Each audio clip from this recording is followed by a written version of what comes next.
It was a typical summer afternoon, the kind of day that people dream about when they think of perfect beachside weather. The sun hung lazily in the sky, casting its golden glow on the quiet, serene private beach. The sound of the waves gently lapping against the shore was the only noise, aside from the occasional calls of seagulls overhead. The protagonist, a quiet and private individual who valued their peace and solitude, had spent years cultivating this slice of paradise. The beach, pristine and untouched by the usual bustle of public crowds, was theirs to enjoy. However, on this particular day, their tranquility was about to be shattered. It began when a loud, unfamiliar voice pierced the air. A woman, standing with arms crossed in front of a no trespassing sign, was shouting at the protagonist from a distance. Her body language was aggressive, her posture rigid, as she walked toward them, her heels digging into the soft sand. It didn't take long for the protagonist to realize that this woman, with her officious attitude, was none other than Karen from the HOA, the local homeowners association. Karen was known throughout the community for her sense of entitlement and her unrelenting determination to impose rules, even when those rules didn't apply to her. In her mind, the HOA's regulations gave her the authority to govern the entire neighborhood. No one was immune to her self-assigned sense of power, not even the beach owner who lived in seclusion. As she approached, Karen wasted no time launching into her self-righteous tirade. "You can't just do whatever you want here, you know. This beach is part of the HOA's jurisdiction," Karen began, her voice filled with the tone of someone who believed they were above reproach. "You've been violating the community rules by keeping this beach closed off to everyone. We have members who want access, and you have no right to bar them from this public space." The protagonist stood there, stunned by the sheer audacity of Karen's words. They had worked hard to maintain the privacy of this beach, a sanctuary they had inherited and cherished. It was private property, clearly marked as such, and yet here was Karen, making it seem as if the beach belonged to the HOA and its members.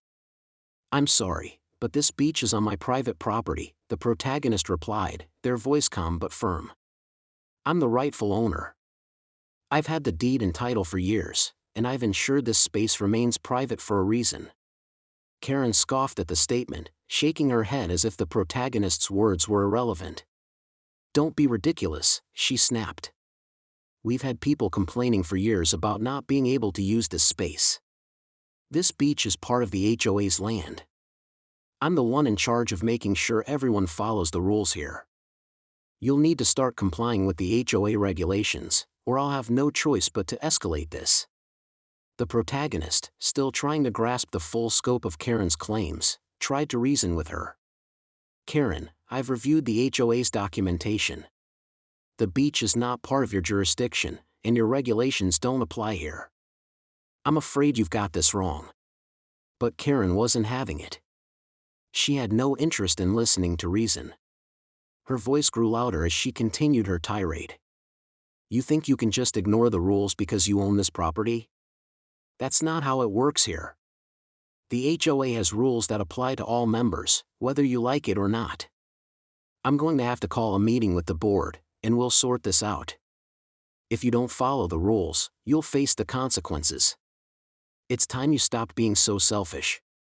The protagonist, feeling the tension rise in the air, knew that it would be pointless to argue further. This wasn't a matter of simply proving ownership, it was about Karen's need to assert control over everyone and everything in her vicinity. She had no real power over the protagonist's property, but her belief in her own superiority was blinding her to the facts. Feeling the weight of Karen's relentless accusations, the protagonist took a deep breath. They were accustomed to dealing with difficult individuals, but Karen's blatant disregard for the truth was something they hadn't encountered before. The situation was growing more hostile by the minute, and it became clear that this wasn't going to end with a simple conversation. Karen had crossed the line, and the protagonist knew that if they didn't stand firm now, Karen would only continue to push her limits. "I'm done with this discussion," the protagonist finally said, their tone resolute. "I will not tolerate further harassment. You need to leave my property now." But Karen wasn't done. She looked the protagonist up and down, as though sizing them up before speaking in a tone that dripped with venom. "You'll regret this. I'll make sure the board hears about your defiance. You can't keep me from doing my job." As Karen turned and stormed off, the protagonist stood there, seething with a mix of frustration and disbelief. This wasn't just a matter of protecting their property, it was about standing up to someone who had overstepped their bounds, someone who believed they had the right to dictate terms without understanding the full scope of the situation. The protagonist knew that the situation was far from over. They would need to take action, legal action, if necessary, to make sure Karen understood that her claims were not just baseless, but outright false. They would need to prove, once and for all, that the beach and the surrounding property belonged to them. The days following Karen's outburst were filled with tension. The protagonist, initially shaken by the encounter, knew that they had to take decisive action to end Karen's claims once and for all. They decided that the only way to put an end to the harassment was to confront her with irrefutable evidence. A legal battle seemed inevitable, but the protagonist was prepared to take it head-on. They gathered every document they could find, property deeds, legal titles, and the original plans of the land. With the help of a trusted lawyer, the protagonist meticulously compiled a case that would silence Karen's claims once and for all. It was time to call a meeting with the HOA board, the group that Karen so proudly represented. The protagonist knew that the best way to diffuse Karen's power was to go straight to the source of her authority. The meeting was set for a week later. The protagonist arrived early, their legal paperwork in hand, ready to face Karen and her allies in the HOA. As they walked into the room, they could feel the tension building. The board members, seated at a long wooden table, looked at them with curiosity, unsure of what to expect. Karen, sitting across from them, wore a smug expression, confident that her hold on the situation was still secure. "I'm sure we're all familiar with the issue at hand," the HOA president began, turning to the protagonist. "You've been accused of violating HOA regulations by restricting access to the beach. Karen here has made it clear that this matter needs to be resolved. What do you have to say in your defense?" The protagonist, now fully prepared, stood up with a calm but unwavering demeanor. They handed the board members a neatly organized packet of documents. "I'm here to clarify a simple fact," they began, their voice clear and strong. "The beach you're referring to is not part of the HOA's property. It is part of my private land, and I have the legal documents to prove it." Karen snorted dismissively, clearly unconvinced. "You're wasting everyone's time," she said, her voice dripping with disdain. "This land belongs to the HOA, and no matter how many papers you have, you can't change that." But the protagonist wasn't deterred. They continued to speak calmly, laying out the evidence piece by piece, explaining how the beach and all the surrounding property belonged to them. As they spoke, Karen's smug expression began to falter, though she tried to maintain her composure. The protagonist didn't stop there. They pulled out another document, one that wasn't just about the beach. It was a full legal map of the property they owned, all of it. They carefully pointed to the section that included not just the beach but also the entire block on which Karen's home stood. The room fell silent as the board members looked at the document in disbelief. "You see," the protagonist said, "the land that Karen has claimed to govern is actually part of a much larger plot. I own this entire block, including the land where Karen's home is built." The shock on Karen's face was palpable.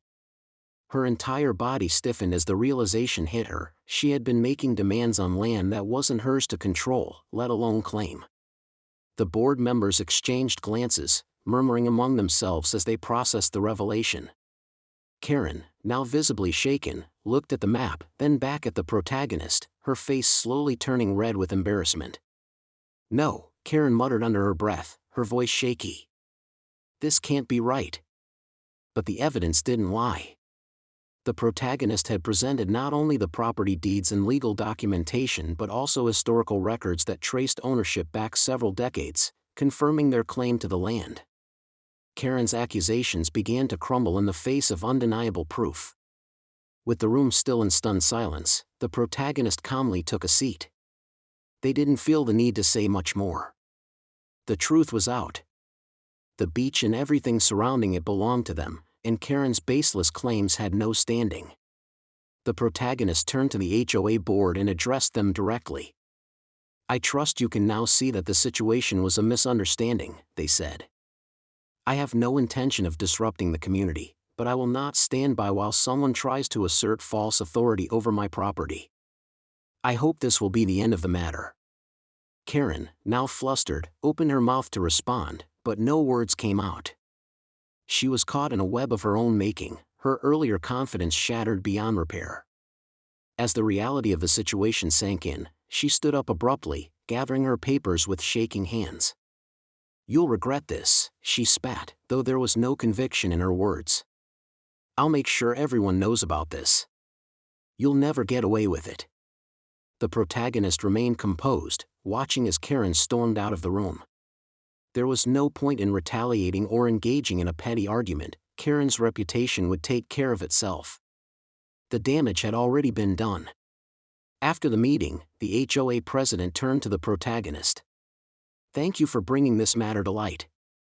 It's clear that Karen overstepped her bounds, and will be taking appropriate action within the HOA to ensure that this doesn't happen again." The protagonist nodded, relieved that the ordeal was finally over. But Karen's story wasn't over. Word of her public humiliation would spread quickly. Her once unquestioned authority within the HOA was now in tatters, and she would have to contend with the consequences of her actions. As the protagonist walked out of the meeting, they felt a sense of quiet satisfaction.